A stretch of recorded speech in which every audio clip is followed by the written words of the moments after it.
Hello. सो बच्चों, क्या हाल है? चलो स्टार्ट करते हैं भाई अपना। ये आपको इंग्लिश हिंदी दोनों में मिलेगा, ठीक है।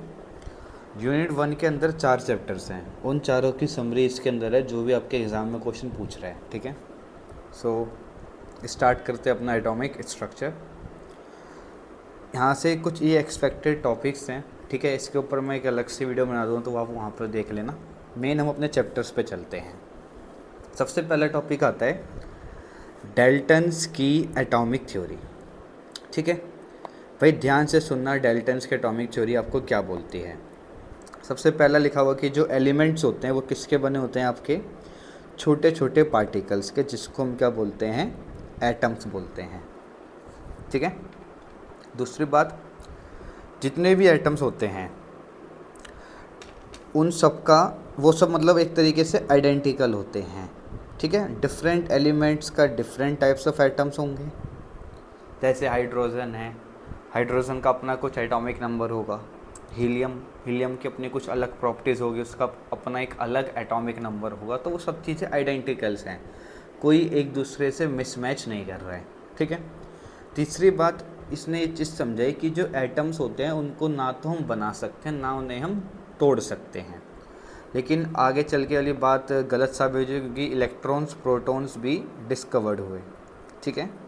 लेकिन उस टाइम तक इलेक्ट्रॉन्स प्रोटॉन्स के बारे में किसी को नॉलेज नहीं थी, इसलिए इन्होंने ऐसा बोला कि जो एटम्स होते हैं वो ना तो उन्हें हम तोड़ सकते ना ही उन्हें हम बना सकते हैं। सेम बात हिंदी में नीचे लिखी है। तो अगर आपके एग्ज़ाम में आता है कि राइट डाल्टन एटॉमिक थ्योरी, तो आप ये 3 पॉइंट्स लिख सकते हो, ठीक है। आगे बढ़ते हैं भाई। आगे आता है postulates of Thomson atomic models.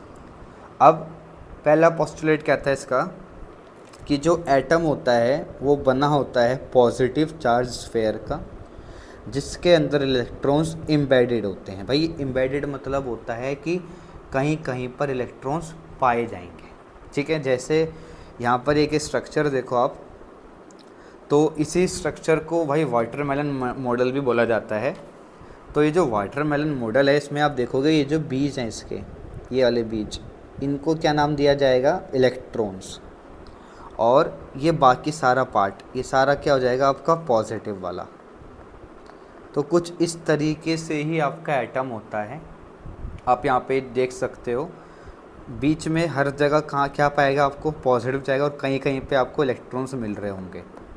तो इसी तरीके का कुछ स्ट्रक्चर था थॉमसन का।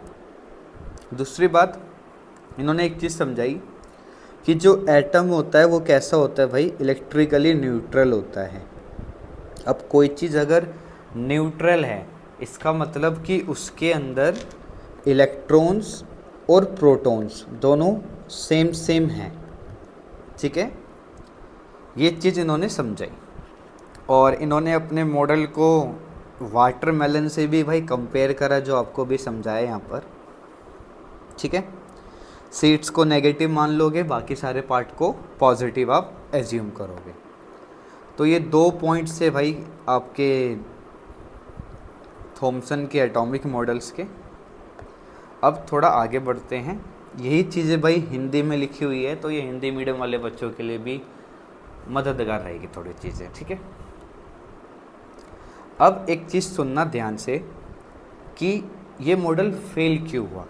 तो फेल होने का रीज़न क्या था, क्योंकि आपने अपनी 9th क्लास 11th क्लास में पढ़ा होगा अल्फ़ा पार्टिकल स्कैटरिंग एक्सपेरिमेंट, जो कि आपके एग्ज़ाम्स के लिए भी भाई इम्पोर्टेंट है, वो एग्ज़ाम में आ जाता है कि right alpha particle scattering experiment. So ये मॉडल ना उस चीज़ को एक्सप्लेन नहीं कर पाया कि ये अल्फ़ा पार्टिकल एक्सपेरिमेंट जो हुआ, तो यहाँ से जो ऑब्जर्वेशन आई, वो ऑब्जर्वेशन और जो थॉमसन मॉडल का जो पोस्टुलेट्स थे वो दोनों डिसमैच हो रहे थे, मतलब मिसमैच हो रहे थे, एक दूसरे से मैच नहीं कर पा रहे थे, जिसकी वजह से जो थॉमसन का मॉडल था वो क्या हो गया बच्चा, फेल हो गया। अब आप ध्यान से सुनना भाई, अल्फ़ा पार्टिकल का स्कैटरिंग एक्सपेरिमेंट, ठीक है। रदरफोर्ड ने ये एक्सपेरिमेंट करा था। वैसे तो रदरफोर्ड का ये एक्सपेरिमेंट नहीं था, ये उसके 2 स्टूडेंट का एक्सपेरिमेंट था, लेकिन जो क्रेडिट लिया गया वो किसने लिया? रदरफोर्ड ने लिया। ठीक है, इसने करा क्या, इसने यहाँ पे मैं आपको देखो पहले एक शॉर्ट फॉर्म में समझा रहा हूँ, देन फिर आपको थोड़ा सा डीपली चीज़ बताता हूँ। ये अल्फ़ा पार्टिकल मशीन है, इसके अंदर अल्फ़ा पार्टिकल भरा हुआ है। ठीक है, यहाँ से अल्फ़ा पार्टिकल निकलेगा। ये गोल्ड फॉइल इसने ली यहाँ पर, ये गोल्ड की फॉइल है यहाँ पर, और ये जो लग रखी है ये जिंक सल्फाइड की प्लेट है, ZnS जिंक सल्फाइड की। ये इसने क्यों लगाई? जैसी अल्फ़ा पार्टिकल यहाँ पे टकराएगा तो वो यहाँ से इलेक्ट्रॉन को बाहर निकालेगा, और इलेक्ट्रॉन जब बाहर जाके कहीं टकराएगा तो वो चमकेगा, इसलिए ZnS की स्क्रीन लगाई गई, ताकि आपको नॉलेज हो कि आपने अल्फ़ा पार्टिकल मारा तो उसका इलेक्ट्रॉन कहाँ जाके गिरा। आई बात माइंड में? तो इस तरीके का आपका ये एक्सपेरिमेंट था। अब इसको समझना ध्यान से भाई, ये इंपॉर्टेंट है, आपके एग्ज़ाम में पूछ लेता है यहाँ से क्वेश्चन, तो इसको एक बार ध्यान से देख लेते हैं। ऑब्जर्वेशन मेन है और इसकी रिजल्ट्स मेन है। ठीक है, तो पहली ऑब्जर्वेशन बच्चा क्या है, पहले में समझाया गया कि बड़ी फ्रैक्शन, मेजर मतलब होता है भाई बहुत बड़ा फ्रैक्शन, अल्फ़ा पार्टिकल्स की कैसे निकल गई बच्चा? बिना किसी डिफ्लेक्शन के क्रॉस कर गई। मतलब कि ज़्यादातर अल्फ़ा पार्टिकल्स एकदम सीधा निकल गए बिना किसी डिफ्लेक्शन के, और इसका मतलब ये साबित हुआ कि भाई एटम के अंदर जो स्पेस है वो खाली है। तो पहला पॉइंट ये समझ आया कि जो एटम के अंदर जो स्पेस है ना वो क्या है भाई? ज़्यादातर स्पेस कैसा है? खाली है। इसलिए जो आपके अल्फ़ा पार्टिकल्स थे वो बिना डिफ्लेक्शन के निकल गए। अच्छा, ये अल्फ़ा पार्टिकल्स होते क्या है बच्चा? अल्फ़ा पार्टिकल्स को ही हम क्या बोलते हैं? हीलियम+2। ठीक है, ये जो अल्फ़ा पार्टिकल्स होते हैं इनका जो चार्ज होता है वो 2 टाइम्स होता है चार्ज ऑफ प्रोटॉन्स के, और जो इनका मास होता है बच्चा वो 4 टाइम्स होता है मास ऑफ प्रोटॉन्स के। तो ये वाली बात भी आप याद रखना। ठीक है, तो पहला पॉइंट ये समझ आया कि भाई ज़्यादातर पार्टिकल सीधा निकल गए बिना किसी डिफ्लेक्शन के, जिससे ये चीज़ समझ आई कि ज़्यादातर स्पेस एटम के अंदर क्या है? खाली है। दूसरा क्या बोल रहा है? कुछ अल्फ़ा पार्टिकल्स डिफ्लेक्ट हुए बहुत छोटे एंगल पर। ठीक है, तो इसका मतलब ये समझ आया कि जो पॉजिटिव चार्ज है ना बच्चा वो पूरे एटम के अंदर नहीं फैला हुआ। अगर पॉजिटिव चार्ज पूरे एटम के अंदर फैला होता तो जैसे ही आप अल्फ़ा पार्टिकल को फेंकते हैं, अल्फ़ा पार्टिकल बच्चा पॉजिटिव चार्ज ही होता है और प्लस प्लस रिपल्शन करेगा। लेकिन क्या देखा गया कि ज़्यादातर अल्फ़ा पार्टिकल सीधा निकल गए। बहुत छोटी फ्रैक्शन अल्फ़ा पार्टिकल्स की डिफ्लेक्ट हुई एंगल्स पर, कुछ एंगल्स पर। ठीक है, और बच्चा इससे एक चीज़ और समझ आई कि जो पॉजिटिव चार्ज है ना एटम के अंदर वो एक छोटे से वॉल्यूम के अंदर कंसंट्रेटेड है, हर जगह नहीं फैला हुआ। तीसरी पॉइंट क्या है बच्चा? बहुत कम अल्फ़ा पार्टिकल्स डिफ्लेक्ट हो गए बैक, मतलब कि बच्चा जैसे गए वैसे आ गए 180 डिग्री एंगल पर एक तरीके से। लेकिन वो जो बच्चा फ्रैक्शन थी ना वो बहुत कम थी। अब वहाँ से क्या समझ आया कि जो वॉल्यूम ऑक्यूपाइड करा हुआ है ना पॉजिटिव चार्ज ने, वो एक छोटे से रीजन में करा हुआ है, इसलिए और उसको बच्चा बाद में क्या नाम दिया गया? न्यूक्लियस। क्या नाम दिया गया? न्यूक्लियस, जिसके अंदर पॉजिटिव चार्ज कंसीडर होता है। बच्चा एटम का साइज होता है 10⁻⁻10 मीटर, लेकिन अगर हम न्यूक्लियस के साइज़ की बात करें तो वो कितना होता है? 10⁻⁻15। इतना छोटा आपका न्यूक्लियस होता है। और इसी के अंदर बच्चा न्यूक्लियस के अंदर क्या क्या होते हैं? प्रोटॉन्स और न्यूट्रॉन्स होते हैं। सो आई होप कि आपको ये अल्फ़ा पार्टिकल एक्सपेरिमेंट समझ आया होगा। अब आपके एग्ज़ाम में भाई ये डायरेक्ट लिखने को भी आ जाता है, तो आपको इन पॉइंट्स को याद रखना है। ऑब्जर्वेशन बच्चा इसकी यही थी। ठीक है, चलो आगे बढ़ते हैं। अब बच्चा वही चीज़ यहाँ पर आपको हिंदी में समझाई गई है, ठीक है। अब इस एक्सपेरिमेंट के बेसिस पे जो रदरफोर्ड था उसने अपना एक मॉडल पेश करा। तो बच्चा उस मॉडल में क्या क्या बातें समझाई गई वो सुनना अब ध्यान से।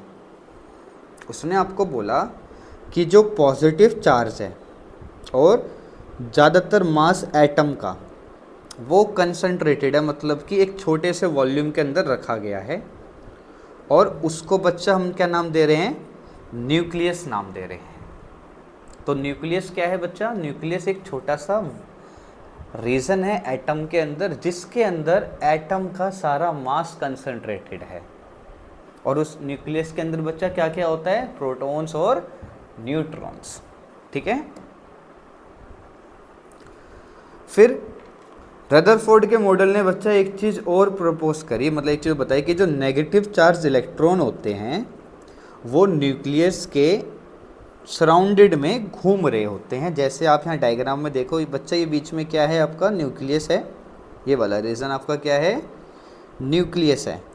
और यहाँ पे आप देखोगे कि जो इलेक्ट्रॉन्स है वो इसमें घूम रहे हैं, मतलब जैसे इमेजिन करो ये न्यूक्लियस है आपका, ये क्या हो गया आपका न्यूक्लियस। अब यहाँ पे इलेक्ट्रॉन्स क्या कर रहे होंगे, रिवॉल्व कर रहे होंगे इस तरीके से इस ऑर्बिट के अंदर, ऐसा इसने समझाया, ठीक है। अभी देखेंगे ऐसा हुआ या नहीं हुआ।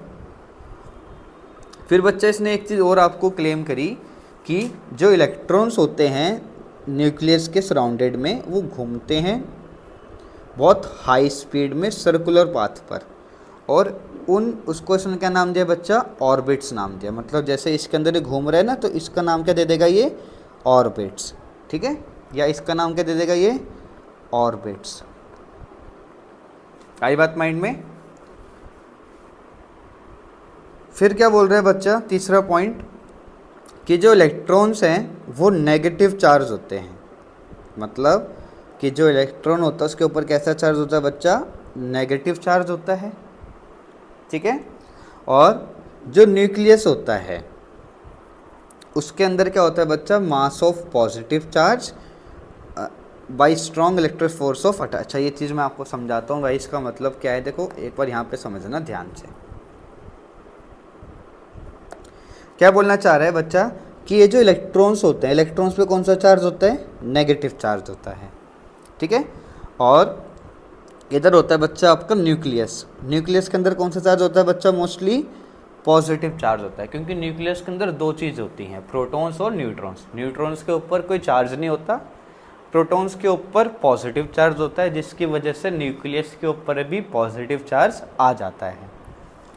अब बच्चा ये दोनों घूम क्यों पा रहे हैं, क्योंकि यहाँ पर प्लस माइनस की वजह से इनके बीच में एक फोर्स लग रही है जिसका नाम होता है इलेक्ट्रोस्टैटिक फोर्स, जो आपने बच्चा अपनी क्लास 12th में फिजिक्स के चैप्टर नंबर 1 में पढ़ी होगी, K Q1 Q2 अपॉन में R²।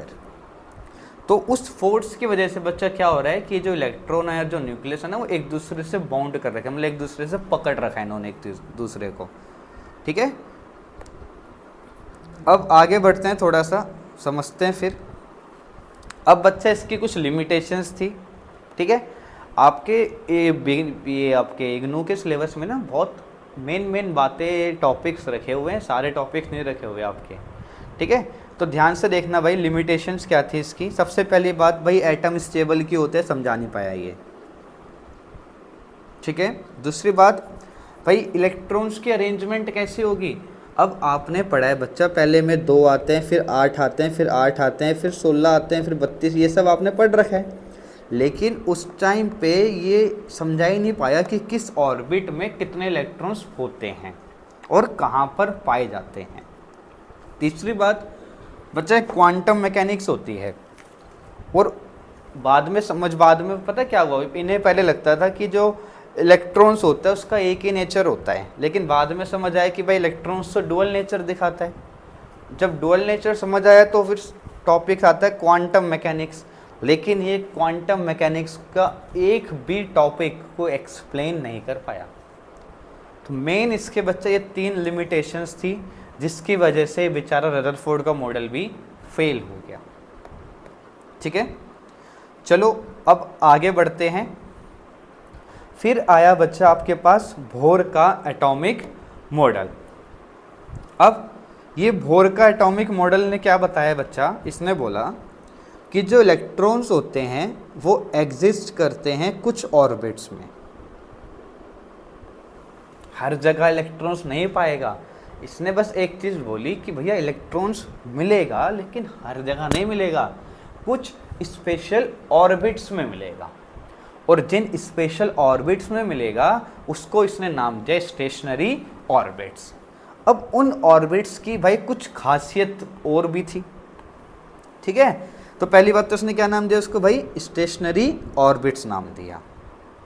और एक चीज़ इसने और बताई कि भाई इलेक्ट्रॉन उन ऑर्बिट्स में मिलेगा जिनकी एंगुलर मोमेंटम और एनर्जी कैसी होगी, डेफिनाइट होगी। डेफिनाइट मतलब होता है बच्चा कांस्टेंट, ना तो बढ़ेगी ना तो घटेगी, फिक्स वैल्यू रहेगी।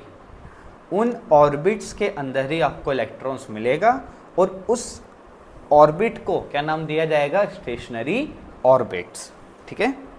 दूसरी बात, इलेक्ट्रॉन जो है वो जब वो रिवॉल्व करेगा स्टेशनरी ऑर्बिट्स के अंदर तो वो एनर्जी को नहीं निकालेगा, रेडिएट मतलब ना तो एनर्जी कोई भी वो रिलीज नहीं करेगा जब वो स्टेशनरी ऑर्बिट्स के अंदर मूव करेगा। तो तीसरी बात भाई क्या बोली इसने कि इलेक्ट्रॉन उन ऑर्बिट्स में मिलेगा जिन ऑर्बिट्स की एंगुलर मोमेंटम को एल से दिखा रहा हूँ वो NH/2π के बराबर होगी। बच्चा N4 number of orbit 1 2 3 4 5 6 N के लिए रहेगी, H आपका प्लैंक कांस्टेंट है।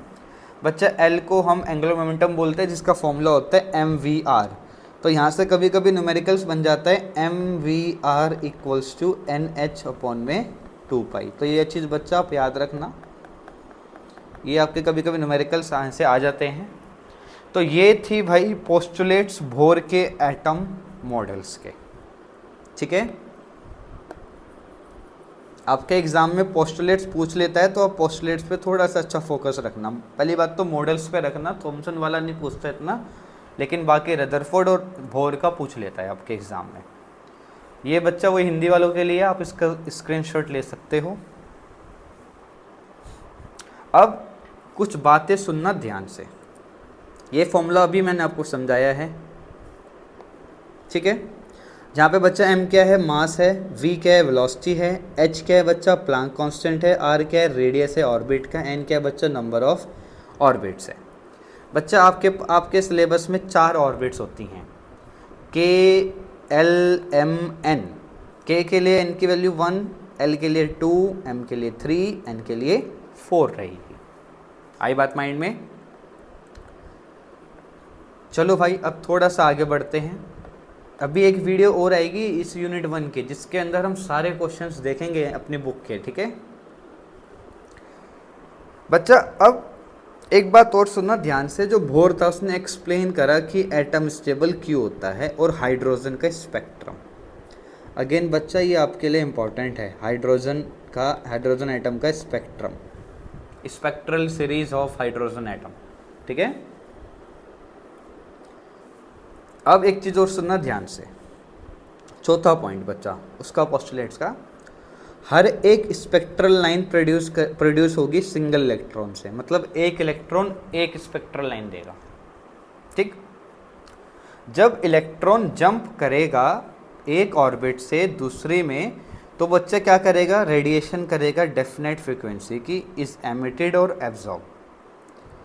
मतलब कि जैसे इलेक्ट्रॉन यहाँ से ऊपर गया या ऊपर से नीचे आया तो बच्चा वो क्या करेगा, स्पेक्ट्रल लाइंस को या तो वो निकालेगा या तो वो एब्जॉर्ब करेगा, ठीक है। क्योंकि सारे ऑर्बिट्स की अपनी एक डेफिनाइट अमाउंट ऑफ एनर्जी है। एक चीज़ सुनना ध्यान से, जब कोई इलेक्ट्रॉन नीचे वाली ऑर्बिट से ऊपर वाली ऑर्बिट में जाएगा तो बच्चा उसको एनर्जी एब्जॉर्ब करनी पड़ेगी ऊपर जाने के लिए, और जब कोई इलेक्ट्रॉन ऊपर वाली एनर्जी से नीचे वाली शेल में आएगा या ऑर्बिट में आएगा तो उसको अपनी एनर्जी निकालनी पड़ेगी, ठीक है। एक चीज़ और भाई, जो बोर था वो उसने मतलब एक तरह उसने हमें क्या बताया था कि हम रेडियस कैसे निकाल सकते हैं डिफरेंट डिफरेंट ऑर्बिट्स का, उसका फॉर्मूला उसने हमें बताया। हम ऑर्बिट्स की एनर्जी कैसे निकाल सकते हैं और फ्रीक्वेंसीज हम कैसे निकाल सकते हैं डिफरेंट डिफरेंट ऑर्बिट्स की। इसका मतलब जो बोर था वो बहुत इंटेलिजेंट साइंटिस्ट था भाई, ठीक है। तो चलो, आपको तो उससे मतलब नहीं होना चाहिए, आपको मतलब होना चाहिए इन फॉर्मूले से। तो चलो एक बार इसके फॉर्मूलेज हम देख लेते हैं भाई। बच्चे ये डेरिवेशन आपके एग्ज़ाम में आ चुकी है, सो प्लीज़ इस डेरिवेशन को आप ऐसे ही याद रखना जैसे यहाँ पे दिखाई गई है, ठीक है। मैं आपको समझा देता हूँ भाई। Z एटॉमिक नंबर है, ठीक है, R बोर रेडियस है और E बच्चा चार्ज ऑफ इलेक्ट्रॉन्स है। सेंट्रीपिटल फोर्स का फॉर्मूला होता है बच्चा mv²/r। और एक बच्चा एक बाहर लग रही होगी, एक अंदर लग रही होगी, अंदर वाले का ये होगा kq1q2/r²। आप क्या करो, आप इन दोनों को बराबर कर दो भाई, ठीक है। आप जब इन दोनों को बराबर करोगे बच्चा तो आपके पास ये फॉर्मूला बन के लास्ट में देखो यहाँ पर आपके पास वैल्यू आएगी। इसको आप मान लोगे क्वेश्चन नंबर 1। फिर भाई mvr=nh/2π होता है।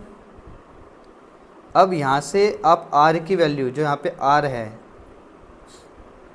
उसके जगह आपने वाली वैल्यू पुट करोगे, ठीक है, और सॉल्व करोगे तो आपके पास बच्चा मेन फॉर्मूला ये आएगा। आपको ये फॉर्मूला भाई याद रखना है और ये डेरिवेशन भी आपको भाई याद रखनी है। मेन फॉर्मूला क्या है भाई? मेन फॉर्मूला बच्चा यहाँ पर है, ये जो दे रखा है ना, R=0.529 n² z एंगस्ट्रॉम। इसको बोलते हैं बच्चा एंगस्ट्रॉम। n मतलब क्या है बच्चा? Number of orbit. और z क्या है बच्चा? आपका एटॉमिक नंबर। अगर मैं सिर्फ हाइड्रोजन एटम की बात करता हूँ तो z की वैल्यू 1 हो जाएगी। तो आप देखोगे जो r है वो डायरेक्टली प्रोपोर्शनल है n² के। तो बच्चा यहाँ से कभी कभी कॉन्सेप्ट आपसे पूछ लेता है तो आप इसको अच्छे से रिवाइज करना, ठीक है। मैं आपको एक फॉर्मूला बताता हूँ यहाँ से किस तरीके का क्वेश्चन पूछता है। आपको बोलेगा कि आपको ना n1 और n, जैसे n1 आपको 2 दे दिया और n2 आपको 4 दे दिया। आपको बोलेगा find ratio of R1 and R2, इन दोनों की रेशियो निकालो। तो आप क्या करोगे भाई? R1 R2 किसके बराबर है? n1/n2 का होल स्क्वायर के बराबर है। तो आपको n1 की वैल्यू दे रखी है, n2 की वैल्यू दे रखी है। आपने क्या करा? 2/4 काटा, कितना आ गया? 1/2। इसका स्क्वायर करा, कितना आ गया? 1/4। तो रेशियो कितने आ गई भाई आपके पास? 1:4 आ गई। तो इस तरीके से क्वेश्चन कभी कभी आपके एग्जाम में आ जाते हैं, ठीक है। लेकिन बच्चा याद रखना ये सिर्फ हाइड्रोजन एटम्स के लिए होता है, ये वाला फॉर्मूला सबके लिए है, ऊपर वाला, ठीक है। चलो आगे बढ़ते हैं। फिर बच्चा एक डेरिवेशन आती है आपके पास, टोटल एनर्जी निकालो। ये डेरिवेशन भी भाई इम्पोर्टेंट है, ठीक है। ध्यान से सुनना, ये डेरिवेशन आपने करनी कैसे है, क्या करना है। यहाँ पे आपके पास सबसे पहले आपको भाई निकालनी पड़ेगी काइनेटिक एनर्जी। काइनेटिक एनर्जी के बाद आपको निकालना पड़ेगा पोटेंशियल एनर्जी। और लास्ट में बच्चा आपको निकालनी पड़ेगी टोटल एनर्जी, जो कि किसके बराबर होगी? Kinetic energy plus potential energy के बराबर होगी। तो मेन बात है कि भाई आपको ये डेरिवेशन आनी चाहिए पूरी, ठीक है। यहाँ पे बच्चा आपके पास ये काइनेटिक एनर्जी की बता रखी है। आपने क्या करा? mv²/r फॉर्मूला लगाया, उसको वही फर्स्ट पोस्टुलेट के अकॉर्डिंग रखा। तो आपके पास मेन आंसर जो आएगा ना बच्चा, वो ये आ रहा होगा काइनेटिक एनर्जी का, E² 8πε/Rn, ठीक है। ये डेरिवेशन आप अच्छे से करना, क्योंकि आपके एग्ज़ाम में ये पूछ ली जाती है बार बार कि find show the expression for total energy of electron in nth orbit. ठीक है, फिर पोटेंशियल एनर्जी के लिए बच्चा ये वाला फॉर्मूला आएगा आपके पास, यहाँ पर बता देता हूँ मैं, फॉर्मूला पोटेंशियल एनर्जी का आपके पास आएगा बच्चा ये रहा। ठीक है, फिर टोटल एनर्जी के लिए आप बच्चे क्या करोगे, दोनों को ऐड कर दोगे। जब आप दोनों को ऐड करोगे तो आप देखोगे ई स्क्वायर कॉमन आ रहा होगा, एप्सिलॉन कॉमन आ रहा होगा, आर कॉमन आ रहा होगा दोनों में से, और बच्चा पाई भी कॉमन आ रहा होगा, और इन दोनों में से 4 भी कॉमन आ रहा होगा। तो जो चीज़ कॉमन आ रही होगी उसको आप बाहर निकाल लेना, और आप देखोगे बच्चा आपके पास मेन आंसर जो आएगा टोटल एनर्जी का वो क्या आएगा, ये रहा। ठीक है, आई बात माइंड में। और प्रॉपर इसका जो आंसर आएगा भाई वो यहाँ पर दे रखा है, मेन आंसर जो इसका है वो ये रहा। ठीक है, अब यहाँ से कुछ क्वेश्चंस बनते हैं आपके। वो क्वेश्चंस क्या होते हैं, बोलेगा कि जो टोटल एनर्जी होती है ना आपकी, वो इन्वर्सली प्रोपोर्शनल होते हैं किसके, n स्क्वायर के। बच्चा वही आपको n1 n2 की वैल्यू दे देगा, फिर बोलेगा इसकी टोटल एनर्जी की रेशियो निकालो, तो आप वो इसकी हेल्प से निकाल सकते हो। ठीक है, तो ये आपको डेरिवेशन भाई पूरी करनी है। पहली काइनेटिक एनर्जी की है, फिर आपके पास पोटेंशियल एनर्जी की है, फिर आपके पास बच्चा किसकी है, टोटल एनर्जी की है। तो ध्यान से आप इस डेरिवेशंस को करना, आप इसके स्क्रीनशॉट ले सकते हो भाई।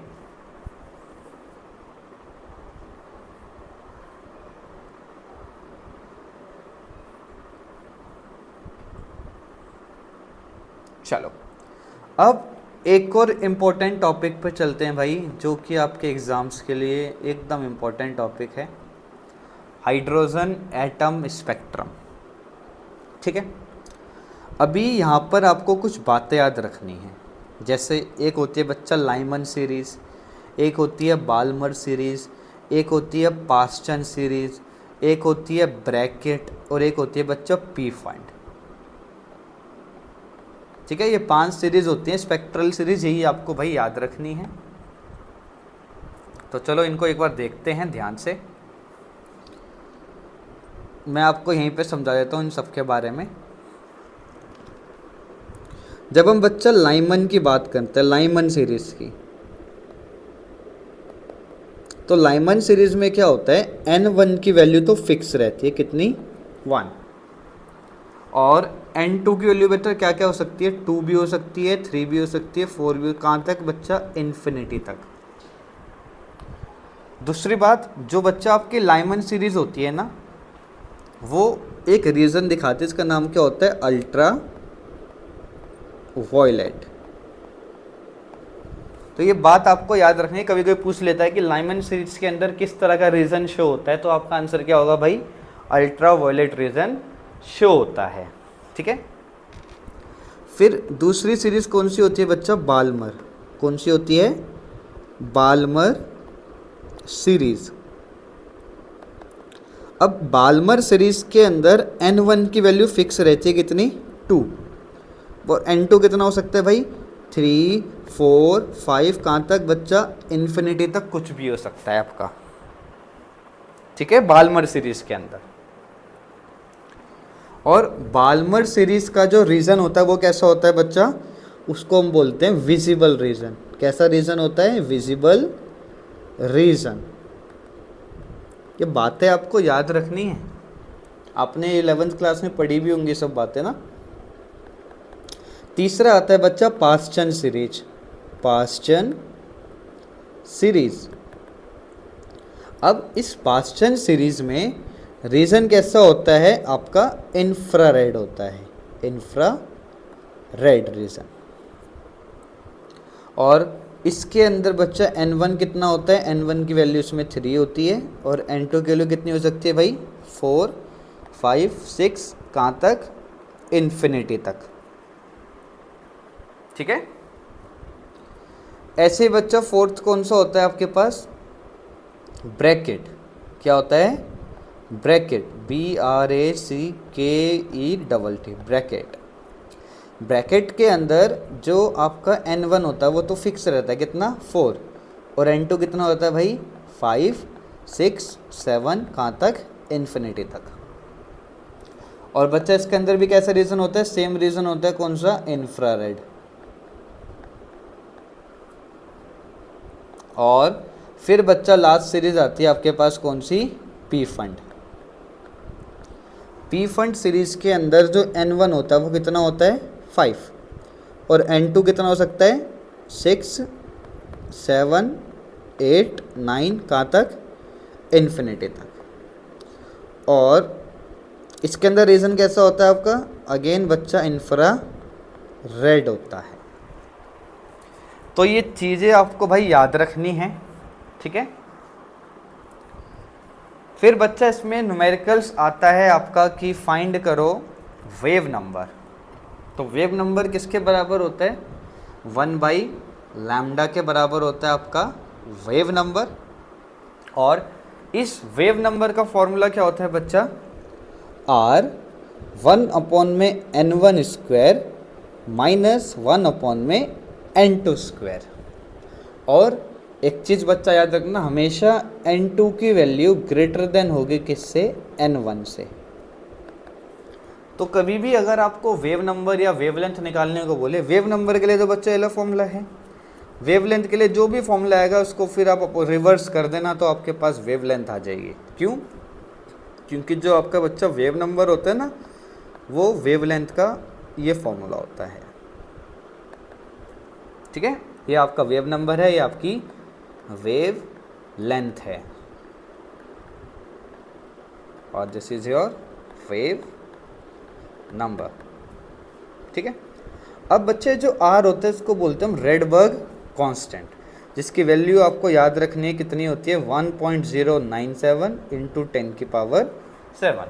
कभी कभी तो ये एग्ज़ाम में गिवन होती है, लेकिन कभी कभी एग्ज़ाम में गिवन नहीं होती है। तो बच्चा आप इसको याद रखना, 1.097 इंटू 10⁻7। और इसी को हम क्या बोलते हैं भाई, रेडबर्ग कांस्टेंट बोलते हैं, ठीक है। अब एक बात सुनना ध्यान से, नीचे लिखा हुआ है बच्चा, आयनाइजेशन एनर्जी क्या होती है, आयनाइजेशन एनर्जी। तो क्या लिखा है बेटा, सुनना ध्यान से भाई, कितनी अमाउंट ऑफ एनर्जी आपको लगेगी ताकि आप इलेक्ट्रॉन को रिमूव कर सको उसके आइसोलेटेड एटम या मॉलिक्यूल में से।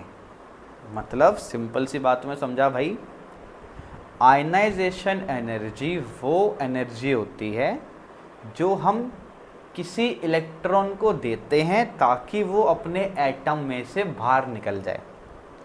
उस अमाउंट ऑफ एनर्जी को हम बोलते हैं आयनाइजेशन एनर्जी। आई बात माइंड में भाई, what is the meaning of ionization energy. अब बोर थ्योरी की भी कुछ लिमिटेशंस थी, तो एक बार उन लिमिटेशंस को हम देख लेते हैं।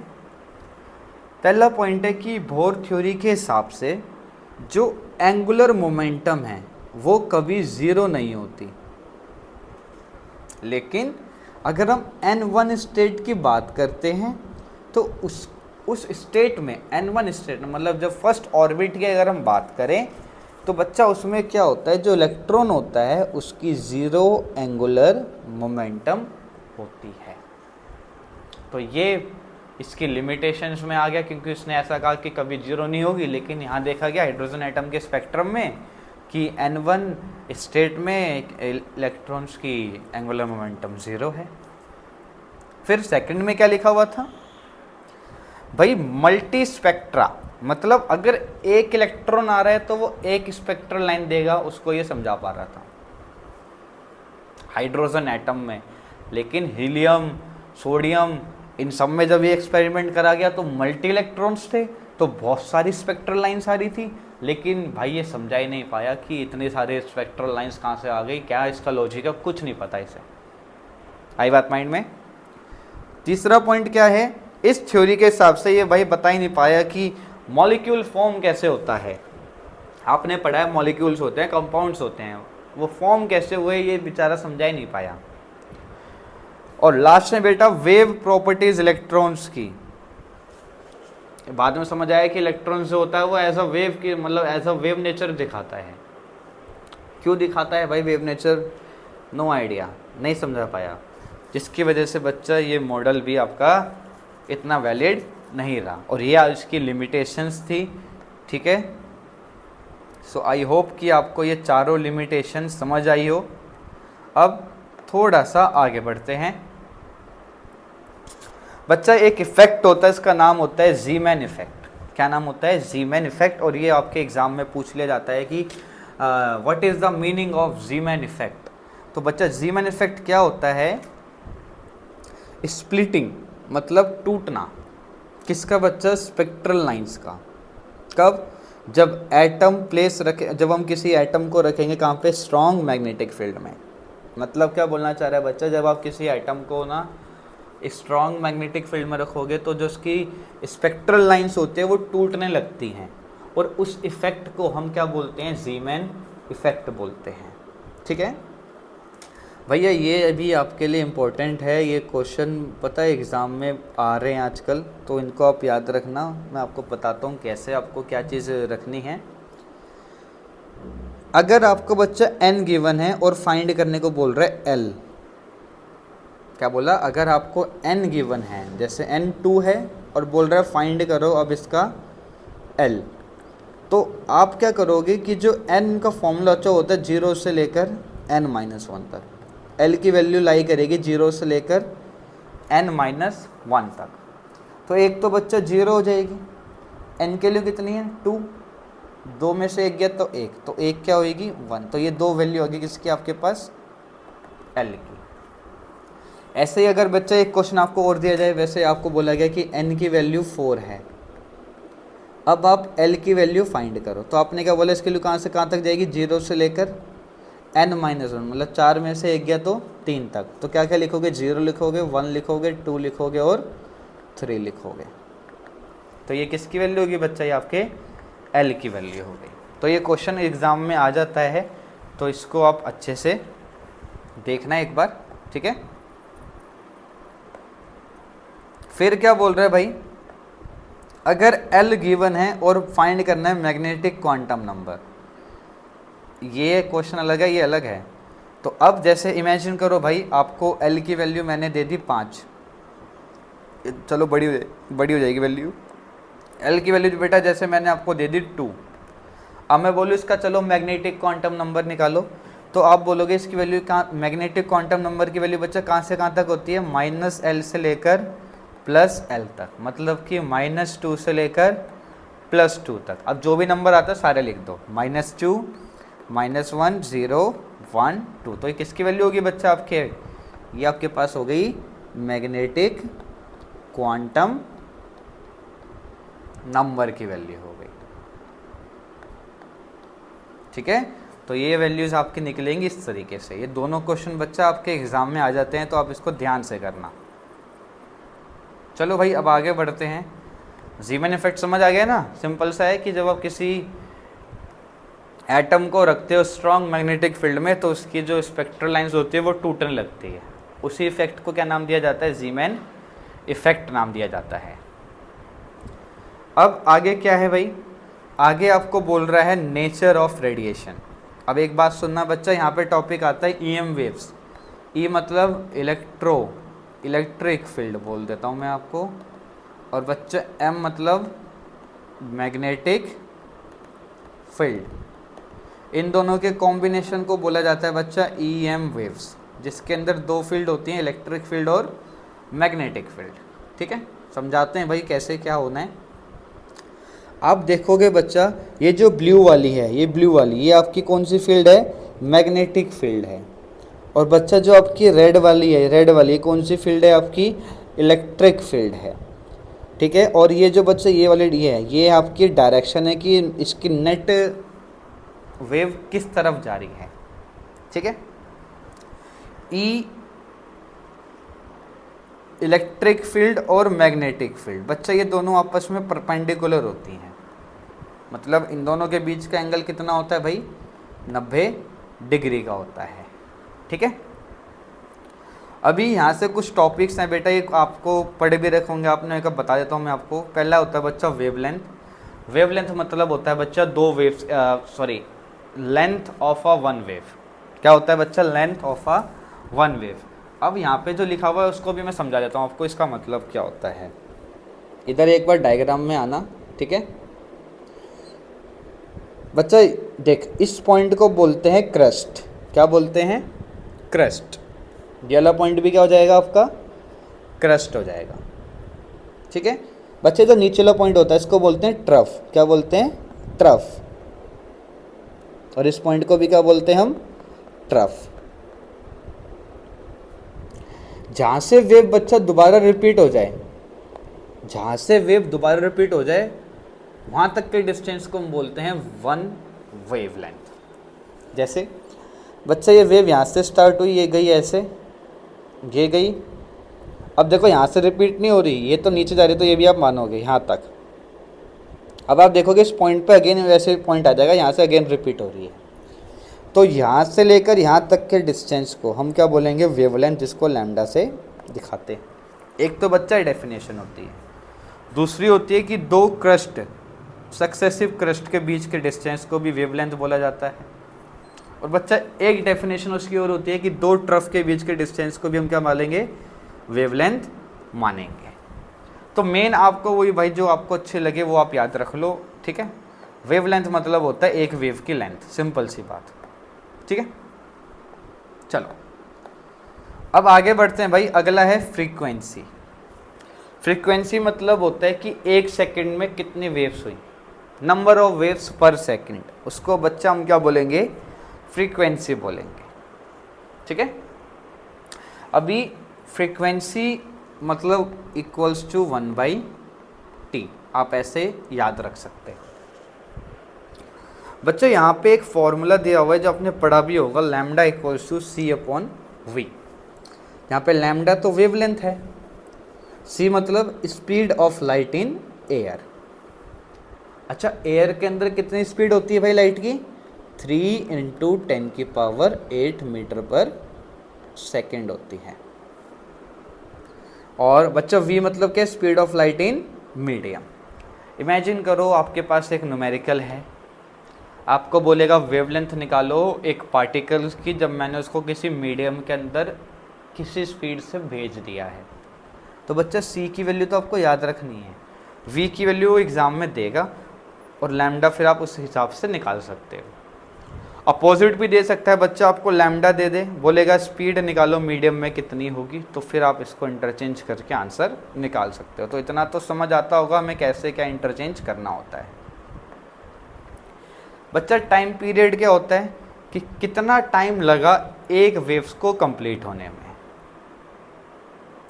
Time taken to complete one wave या वन ऑसिलेशन, कितना टाइम लगा एक वेव को कंप्लीट होने में, उसको बोला जाता है time period.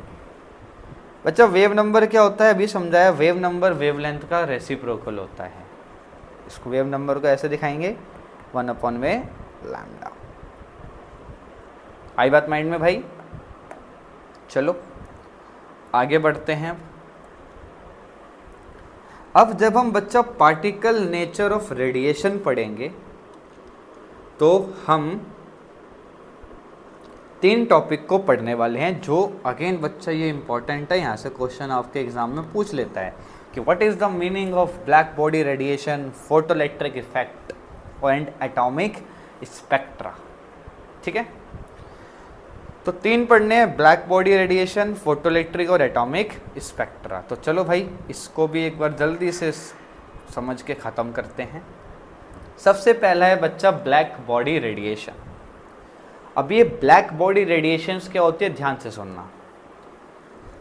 Perfect black body बच्चा वो होती है जो एब्जॉर्ब कर लेती है सारी रेडिएशंस को जो भी उसके ऊपर डाली जाती है। जैसे एक ये ब्लैक बॉडी है, इमेजिन करो मैंने इसके ऊपर कुछ लाइट फेंकी तो इसने सारी लाइट को क्या कर लिया, अपने अंदर एब्जॉर्ब कर लिया, तो उसको हम क्या बोलते हैं, परफेक्टली ब्लैक बॉडी बोलेंगे। दूसरी बात, जो ब्लैक बॉडी होती है वो आपकी अच्छी एब्जॉर्बर भी होती है और रेडिएशंस भी होती है, मतलब कि एब्जॉर्ब भी कर लेती है और वापस निकाल भी देती है।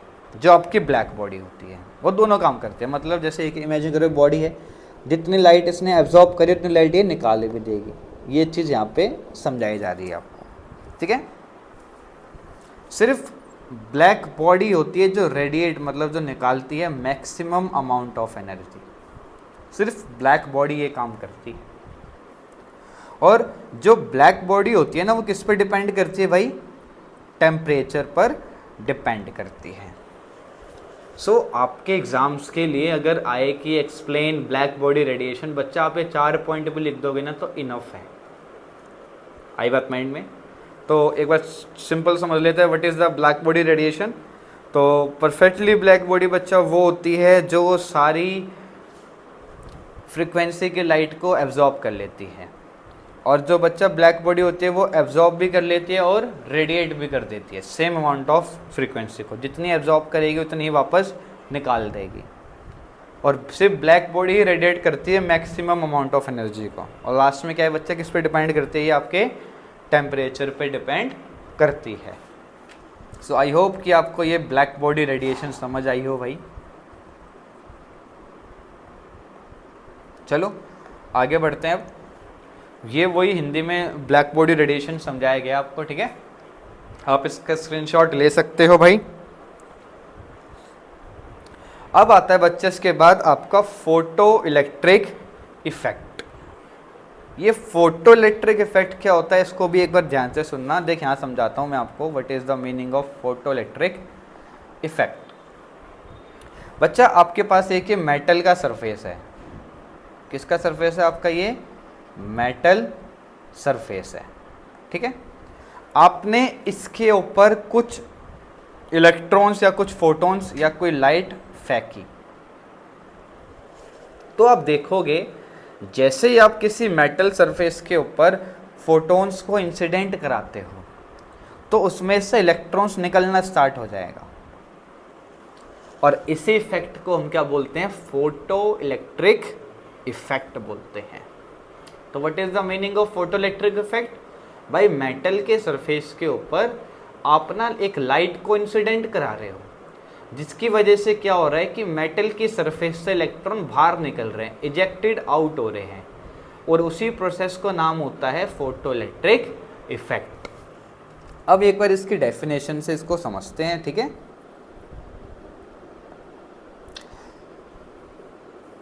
Beam of light electrons ejected, this phenomena is called photo electric effect. तो भाई ये डेफिनेशन आप याद रखना अपने एग्जाम के लिए, ठीक है, क्योंकि आ जाती है कि राइट फोटो इलेक्ट्रिक इफेक्ट।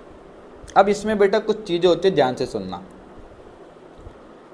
पहली बात, इलेक्ट्रॉन्स जो निकलेगा, इजेक्टेड आउट होता है बच्चा, निकलना मेटल के सरफेस से, वो एकदम से निकल जाएगा, कुछ टाइम नहीं लेगा वो। मतलब ये मेटल का सरफेस है, आपने जैसे ही इसके ऊपर लाइट फेंकी एकदम से इलेक्ट्रॉन बाहर निकल जाएगा 0 सेकेंड में, अगर निकलना होगा तो, वरना नहीं निकलेगा, ठीक है।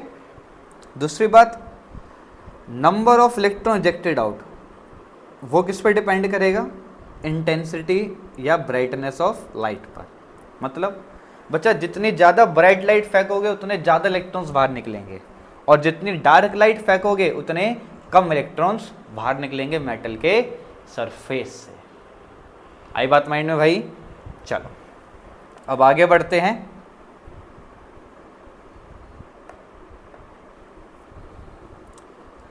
अब यहाँ पे बच्चा लिखा हुआ है क्योंकि कुछ टर्म्स हम यूज़ करते हैं फोटो इलेक्ट्रिक इफेक्ट्स के अंदर, तो उन टर्म्स को पहला बच्चा क्या दे रखिए? Work function.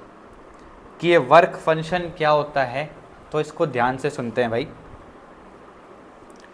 Minimum amount of energy, मतलब कम से कम अमाउंट ऑफ एनर्जी जो आपको लगेगी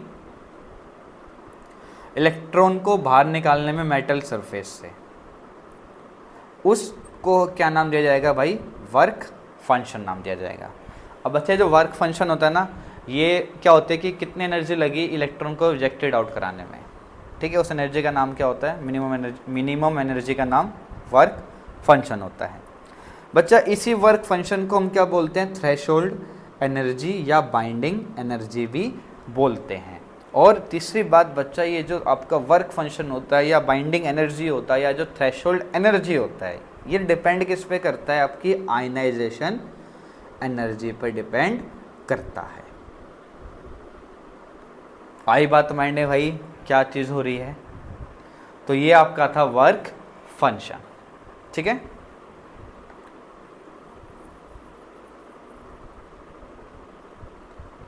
अब बच्चा आता है फिर थ्रेशोल्ड फ्रीक्वेंसी। पहला क्या था, वर्क फंक्शन, फिर क्या आती है आपकी थ्रेशोल्ड फ्रीक्वेंसी आती है। अब ये थ्रेशोल्ड फ्रीक्वेंसी क्या होती है, इसको भी सुनो भाई ध्यान से। मिनिमम वैल्यू फ्रीक्वेंसी की जिस पे फोटो एमिशन हो रहा है, मतलब कि बच्चा क्या होता है, जैसे ये मेटल सरफेस है, अब इसकी ना एक थ्रेशोल्ड फ्रीक्वेंसी होगी। और बच्चा आपको अगर फोटो इलेक्ट्रिक इफेक्ट देखना है तो जो इस मेटल की जो थ्रेशोल्ड फ्रीक्वेंसी है ना, उस फ्रीक्वेंसी से ज़्यादा की लाइट आपको इसके ऊपर इंसिडेंट करनी पड़ेगी, जब भी आप फोटो इलेक्ट्रिक इफेक्ट देख पाओगे, वरना आप फोटो इलेक्ट्रिक इफेक्ट नहीं देख पाओगे। इसका मतलब बच्चा जो आप लाइट फेंक रहे हो उसकी फ्रीक्वेंसी ज़्यादा होनी चाहिए, किससे, मेटल की जो थ्रेशोल्ड फ्रीक्वेंसी होती है उससे, ठीक है। वही चीज़ यहाँ पर लिखी गई है।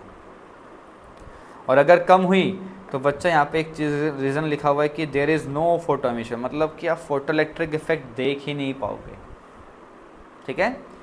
अब अगेन कुछ फॉर्मूलेज हैं भाई, एक दो छोटे छोटे फॉर्मूले हैं। पहला क्या है भाई, W for work function, H बच्चा आपका प्लैंक कांस्टेंट है, और ये आपके बच्चा थ्रेशोल्ड फ्रीक्वेंसी है। ये क्या है आपकी threshold frequency, W for work function, और H क्या है बच्चा आपका यहाँ पर प्लैंक कांस्टेंट है, ठीक है। बच्चा इस थ्रेशोल्ड फ्रीक्वेंसी की जगह मैं C अपॉन लैम्डा नॉट भी लिख सकता हूँ। C क्या है भाई, speed of light in air, जिसके लिए कितनी होती है 3 × 10⁸ होती है। बच्चा ये क्या है आपकी थ्रेशोल्ड वेवलेंथ, क्या बोलेंगे इसको हम, थ्रेशोल्ड वेवलेंथ, ठीक है। सो ये फॉर्मूलेस भाई याद रखना, आपके अभी काम आ जाएंगे न्यूमेरिकल्स में, ठीक है। चलो अब थोड़ा सा और आगे बढ़ते हैं भाई।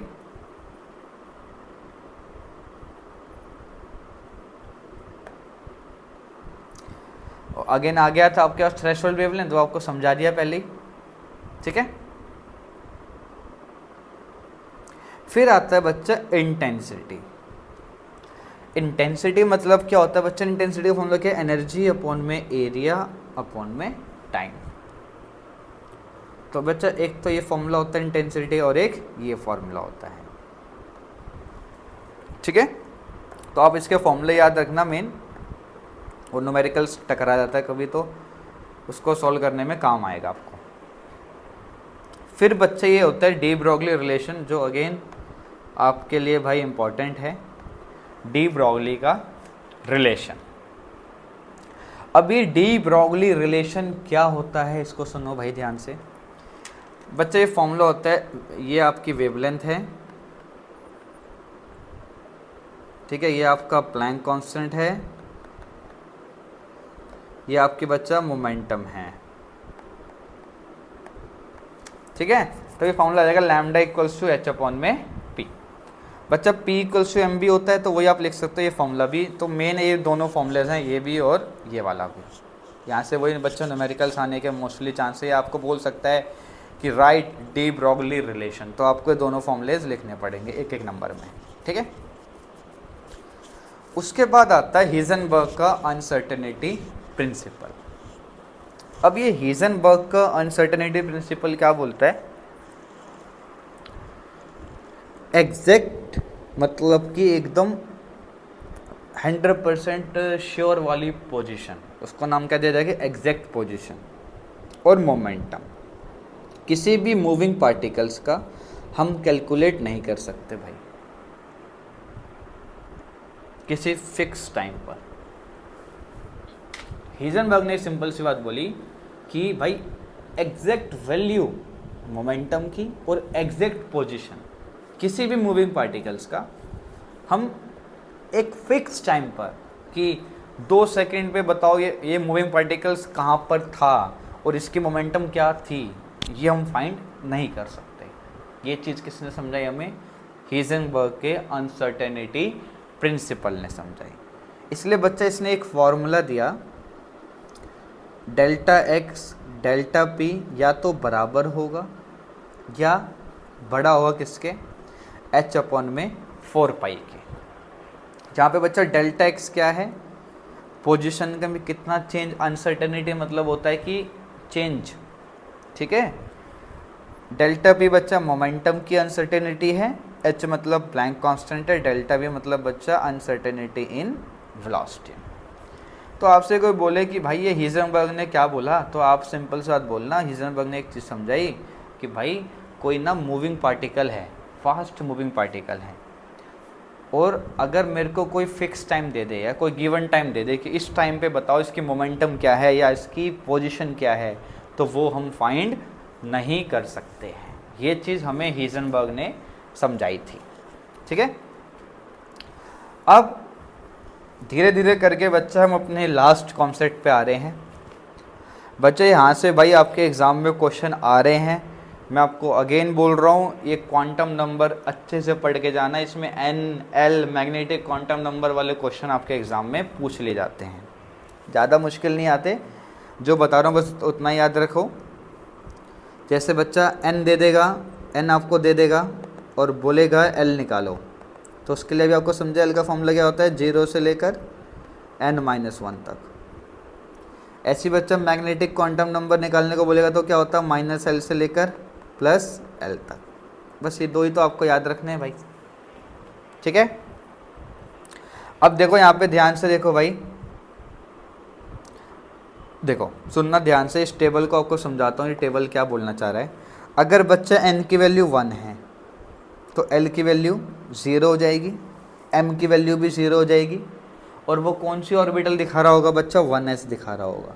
ये 1s 2s 2s2 1s2 2p6 ये सब आपने पढ़ा होगा 11th क्लास में जब आप इलेक्ट्रॉनिक कॉन्फ़िगरेशन करते हो, तो वही कुछ यहाँ पर है आपका, ठीक है। बस यहाँ आपके सिलेबस में इलेक्ट्रॉनिक कॉन्फ़िगरेशन थी नहीं, बस क्वांटम नंबर के बारे में नॉलेज थी। तो आप ये चीज़ भी याद रखना, क्या तो आपको बोल दे n की वैल्यू 0 है, ये n की वैल्यू 1 है, सॉरी 0 नहीं, n की वैल्यू 1 है भाई, L की वैल्यू क्या होगी तो 0 होगी, M की वैल्यू क्या होगी 0 होगी। बताओ भाई कौन सा ऑर्बिटल रिप्रेजेंटेशन है, तो क्या बोलोगे 1s है। इस तरीके से आपसे पूछ सकता है, ठीक है।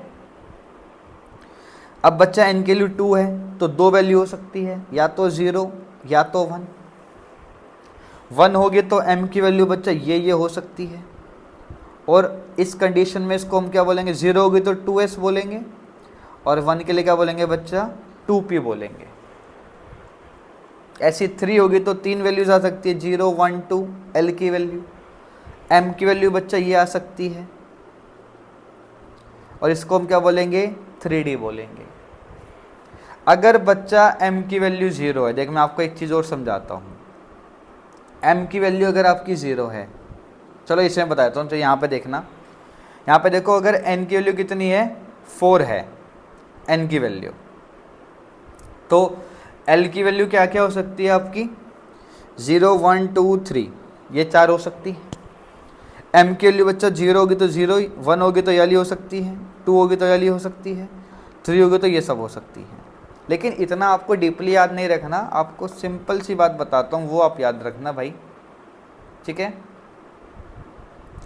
सिंपल सा भाई, पहला वही वाला फॉर्मूला भाई, n दे रखा है अगर आपको, ठीक है, L निकालना हो तो 0 से लेकर n-1 तक, M निकालने के लिए क्या करोगे -L से लेकर +L तक, ठीक है। और बाकी बच्चे एक बार ये ऑर्बिटल रिप्रेजेंटेशन आप जब आपका एग्जाम हो तो एक बार इसको पढ़ लेना, क्या हो सकता है कभी आपको दे दे भाई निकालने को, पूछने को दे दे, तो आप ये चीज़ इसको पढ़ लेना ऑर्बिटल रिप्रेजेंटेशंस को, ठीक है। मोस्टली क्वेश्चन अगर आप देखोगे ना अपने PYQs में से, वो M और L के बेसिस पे ही देता है,